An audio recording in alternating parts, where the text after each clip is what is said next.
Buenos días, señoritas y jóvenes estudiantes.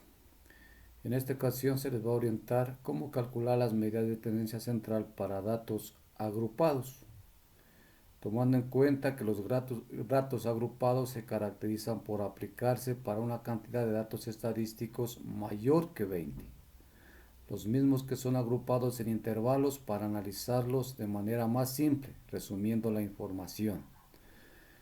En la clase virtual ya se ha indicado cómo elaborar la tabla de distribución de frecuencias con intervalos de clase. Para poder explicar las medidas de tendencia central, vamos a tomar como referencia los datos que hicimos en la clase virtual, es decir, las estaturas de 30 estudiantes que ya están puestos en esta tabla de distribución de frecuencias.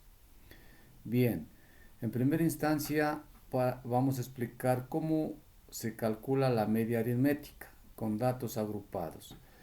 La fórmula es, sabemos que x y del signo arriba es la media aritmética. La fórmula es sumatoria de xi por fi sobre n.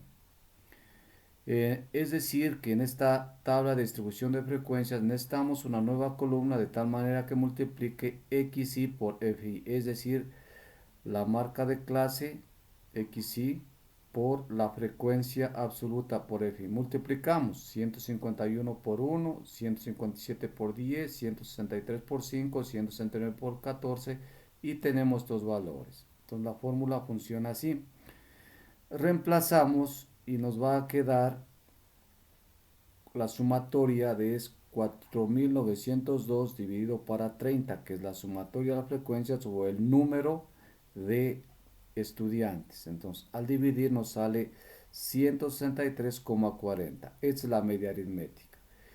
Y haciendo la interpretación de la media aritmética es que en promedio la estatura de los estudiantes, de los 30 estudiantes, es de 163,40 centímetros.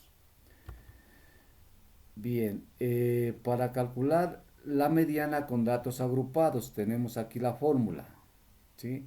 Aquí tenemos la fórmula. LIMIN, que significa el límite inferior del intervalo de la mediana. N, que es el número de datos estadísticos. FAIANT, que significa frecuencia absoluta acumulada en el intervalo anterior de la mediana. FI no está aquí, pero es la frecuencia absoluta, que es A. A es amplitud del intervalo o ancho del intervalo. Asimismo, vamos a coger el mismo ejemplo anterior de la estatura de los estudiantes. Tenemos ya la tabla de distribución de frecuencias. ¿Cómo empezamos para calcular la mediana? Primero se calcula este valor n sobre 2. Al ser n sobre 2, n vale 30, que es el número de estudiantes, o sumatoria de FI, que es lo mismo. 30 para 2 sale 15. Con este valor nos ubicamos en la frecuencia absoluta acumulada. ¿Sí? Entonces, para el cálculo de la mediana necesitamos la frecuencia absoluta acumulada. Claro, está la marca de clase, está la frecuencia y la frecuencia acumulada.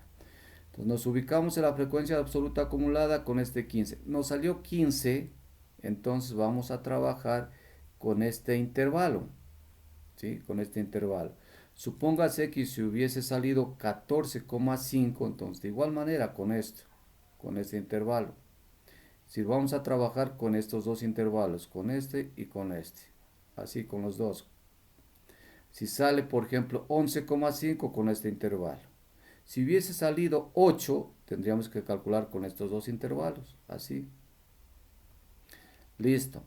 Trabajamos entonces con este intervalo y reemplazamos. Dice, límite inferior. El límite inferior es 160. Este intervalo, el límite inferior es 160. 160. Más n sobre 2, 15. Menos la frecuencia absoluta acumulada en el intervalo anterior a la mediana. ¿Cuál es la frecuencia absoluta acumulada? Sería 11 el FAI en este valor. Sería 11 el anterior, dice.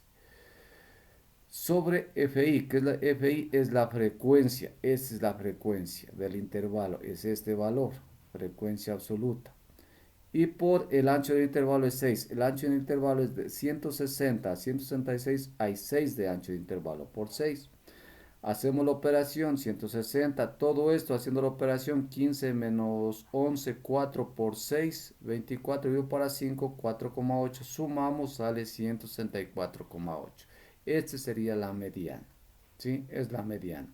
Y la interpretación sería que el 50% de los estudiantes tiene una estatura de 148 hasta 164,8 y el otro 50% tiene una estatura de 164,8 hasta 172.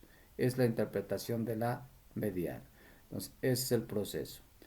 Y finalmente, la moda, de igual manera aquí tenemos la fórmula para calcular la moda, límite inferior. ¿Qué significa? La variación de F1 es diferencia entre la frecuencia absoluta del intervalo modal menos la frecuencia absoluta del intervalo anterior. El- la variación de F2 es diferencia entre la frecuencia absoluta del intervalo modal menos la frecuencia absoluta del intervalo consecutivo. Ya sabemos que A es la amplitud, M es la moda, es el límite inferior. Bien, entonces, aquí como empezamos, solamente necesitamos de la tabla de distribución de frecuencias, solamente la marca de clase y esta frecuencia absoluta. Ubicamos el valor que más se repite, aquí tengo 14, 14 veces hay aquí, entonces nuestro intervalo va a ser esta fila va a ser el intervalo con este 14, entonces aquí ubicamos el mayor valor que es 14, con este trabajamos. Con respecto a esto vamos reemplazando la fórmula. Entonces, primero calculamos la variación de F1. Variación de F1, como este es el intervalo que calculamos, sería 14 menos 5, que sería 11. Y variación de F2 sería 14, delante del 14 por acá no hay, entonces sería 14 menos 0 sería 14. Suponiendo de que el valor mayor sea el 10 en lugar del 14, suponiendo que el 10, entonces para calcular variación de F1 sería 10 menos 1. Y para calcular variación de F2 sería 10 menos 5. ¿Sí? En este caso, como el valor me salió 14 y el que le sigue al 14 ya no hay, por eso se pone 0. Una vez calculado esto, reemplazamos en la fórmula. Entonces sería modo es igual al límite inferior. El límite inferior trabajando con esta fila, con este intervalo es 166. Más, reemplazamos variación de F1, ya le calculamos 11 sobre variación de F1 que es 11 más variación de F2 que es 14 y por ancho de intervalo que es 6. El ancho es el mismo del caso anterior, 6. Hacemos la operación 166. Haciendo todo esto sale 2,64 que resulta de multiplicar 11 por 6, 66. Dividido para aquí me sale sumando 25. Entonces sería 66 para 25, 264, sumamos 168,64. Esta es la moda, ¿no? Entonces de esa manera se puede calcular las tres medidas de tendencia central con datos agrupados.